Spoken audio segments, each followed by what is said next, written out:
Good morning students. आज हम मृगशृगालयो कथा पढ़ेंगे। लघुपत्नक नामक कौवा हिरण्यक से मित्रता करना चाहता है तो हिरण्यक उसके साथ मैत्री को अस्वीकार करता हुआ कहता है कि खाने योग्य पदार्थ और खाने वाले की मित्रता आपत्ति का ही कारण होती है। जिस प्रकार से गीदड़ के कारण जाल में बंधा हुआ यह हिरण और कौवे के द्वारा ही यह रक्षा किया गया था।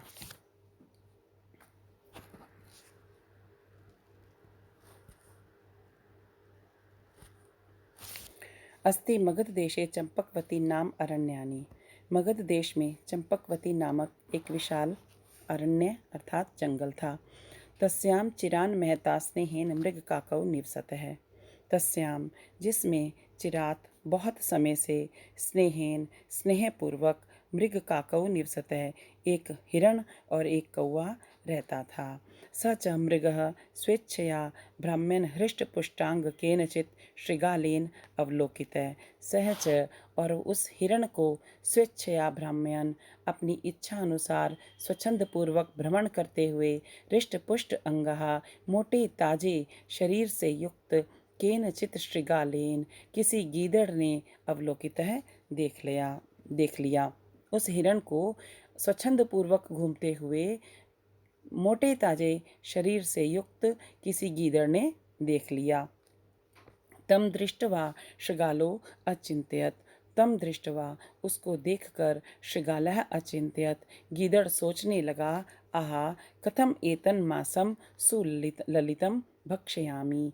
मैं कथम एतत मैं किस प्रकार से इसका मांस का भोजन करूं। भक्ष्यामि मैं उसको खाऊं।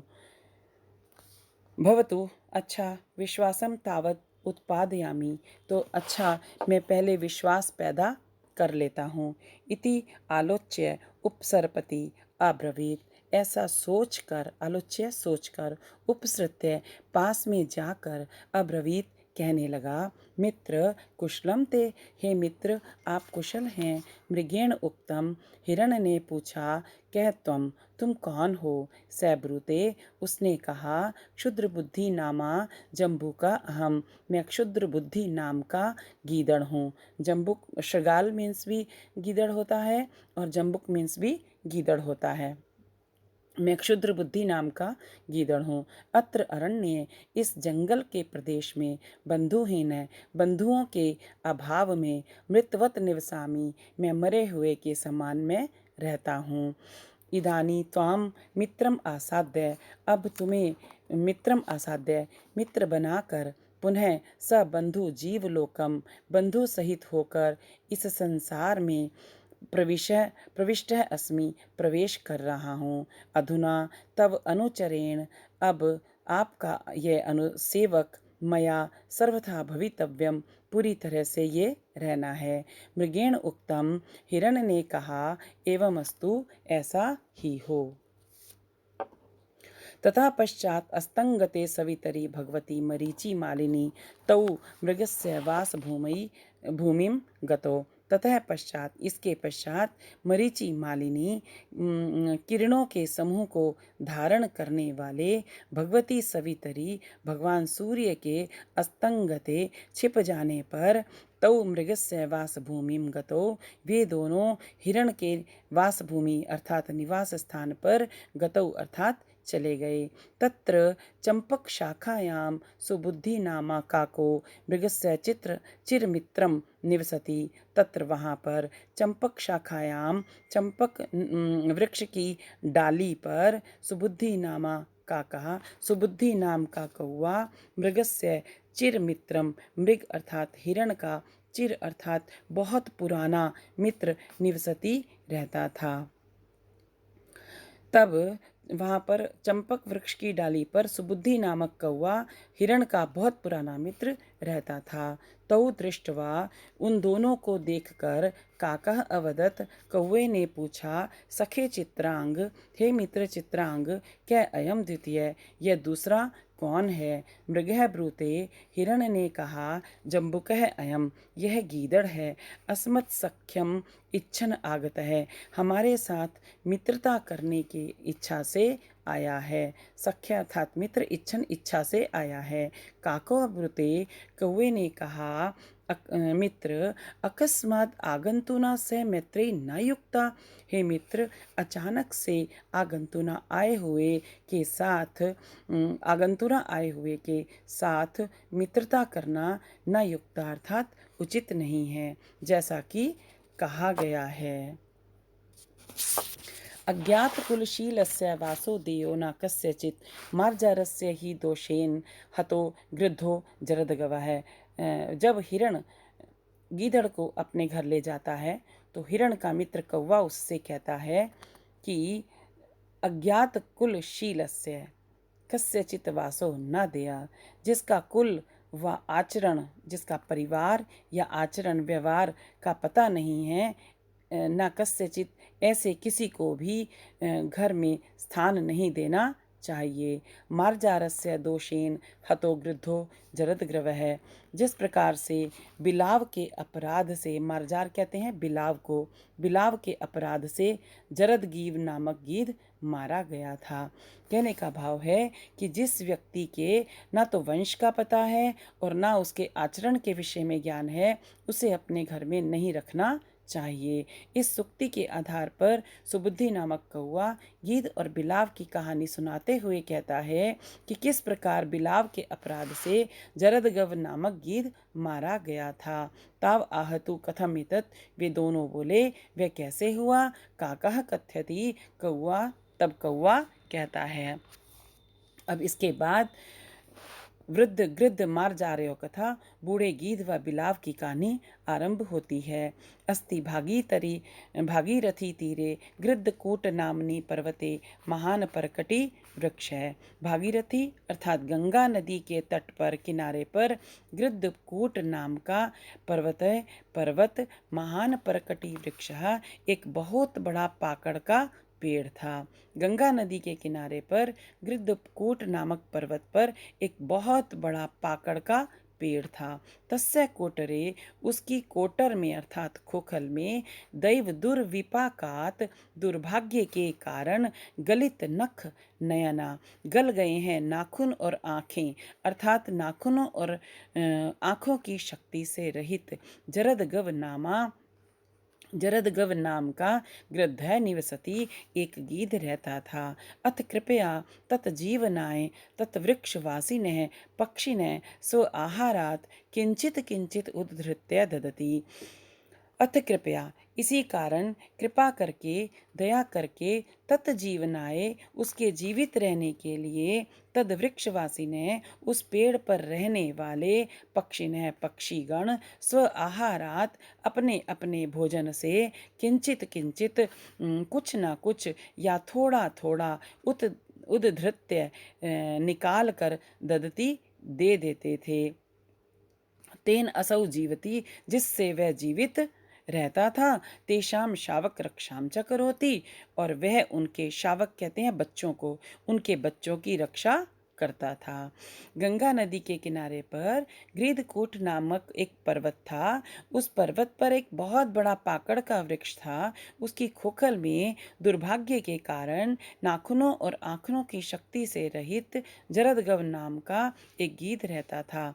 उसी कारण कृपा करके या दया करके उसके जीवित रहने के लिए उस पेड़ पर रहने वाले पक्षीगण अपने अपने भोजन से कुछ ना कुछ या थोड़ा थोड़ा निकाल कर दे देते थे, जिससे वह जीवित रहता था और वह उनके बच्चों की रक्षा करता था। अत्र कदाचित दीर्घकर्ण नामा मार्जारः पक्षी शावकान् भक्षयितुं तत्र आगतः। इसके पश्चात एक बार किसी समय दीर्घकर्ण नामा मार्जारः, दीर्घकर्ण नामक एक बिलाव, पक्षी शावकान, पक्षियों के बच्चों को, भक्षितुम, खाने के लिए, तत्र आगतः, वहाँ पर आ गया। ततस् तम आयांतम दृष्ट्वा पक्षी शावकई भय आर्तई कोलाहलः कृतः। तत्र आगतः, वहाँ आ गया, ततः तभी, तम आयांतम दृष्ट्वा, उसको आता हुआ दृष्टवा देख कर पक्षी शावकई पक्षियों के बच्चों ने भय आर्तई भय से व्याकुल होकर कोलाहल कृतः शोर मचा दिया। एक बार किसी समय दीर्घकर्ण नामक एक बिलाव पक्षियों के बच्चों को खाने के लिए वहां पर आ गया। तभी उसको आता हुआ देखकर पक्षियों के बच्चों ने भय से व्याकुल होकर शोर मचा दिया।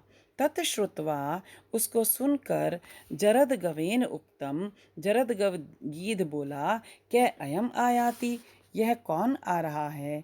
दीर्घकर्ण गृध्रम अवलोक्य दीर्घकर्ण गीध को देखकर सभयम आहा भयपूर्वक बोला डर कर कहने लगा हा हता अस्मि हाय अब तो मैं मारा गया।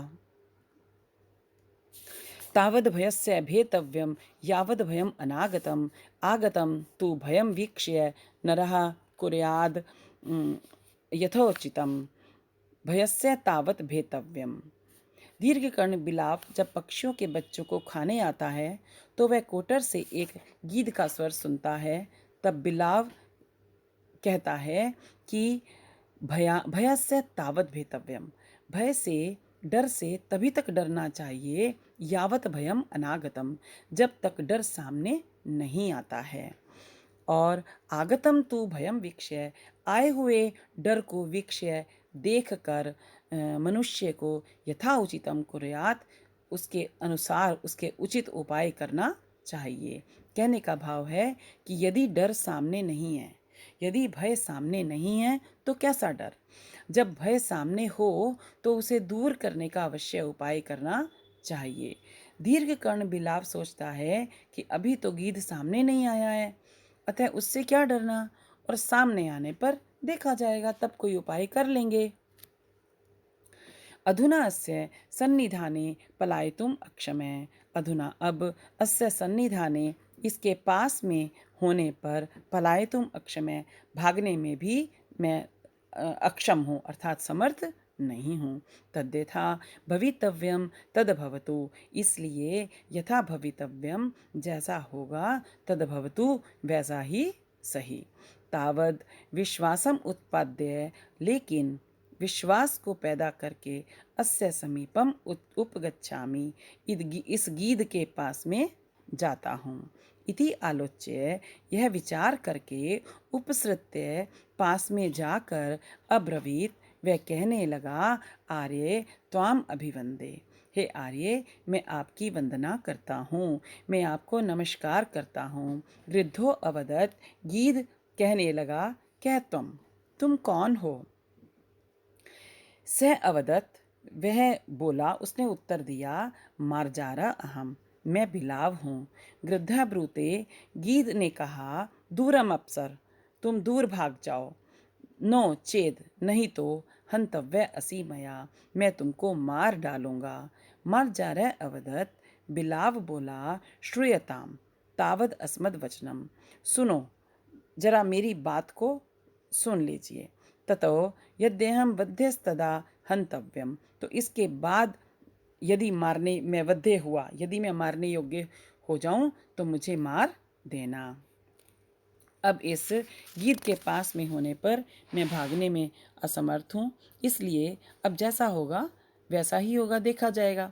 परंतु विश्वास को पैदा करने के लिए इसके पास जाता हूँ। यह विचार करके गीध के पास जाकर यह कहने लगा आर्य मैं आपको नमस्कार करता हूँ।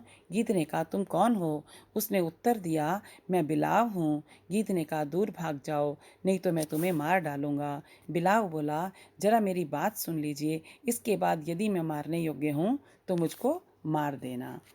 जाति मात्रेण किम कश्चित हन्यते पूज्यते क्वचित व्यवहारम परिज्ञाय वध्य पूज्यो अथवा भवेत। जाति मात्रेण जाति के कारण किम कश्चित क्वचित हन्यते क्या कोई प्राणी क्वचित कहीं पर हन्यते मारा जाता है पूज्यते या पूजा जाता है व्यवहारम परिज्ञाए व्यवहार को जानकर ही वध्य मारने योग्य अथवा पूज्य पूजा करने योग्य होता है। पक्षियों के समीप दीर्घकर्ण नामक बिलाव को आया हुआ देखकर गीध उसे मारने का भय दिखाता है। तो बिलाव कहता है कि जाति के आधार पर ही क्या कोई प्राणी कहीं पर मारा जाता है या पूजा जाता है। व्यवहार को जानकर ही कोई मारने योग्य या पूजा करने के योग्य होता है।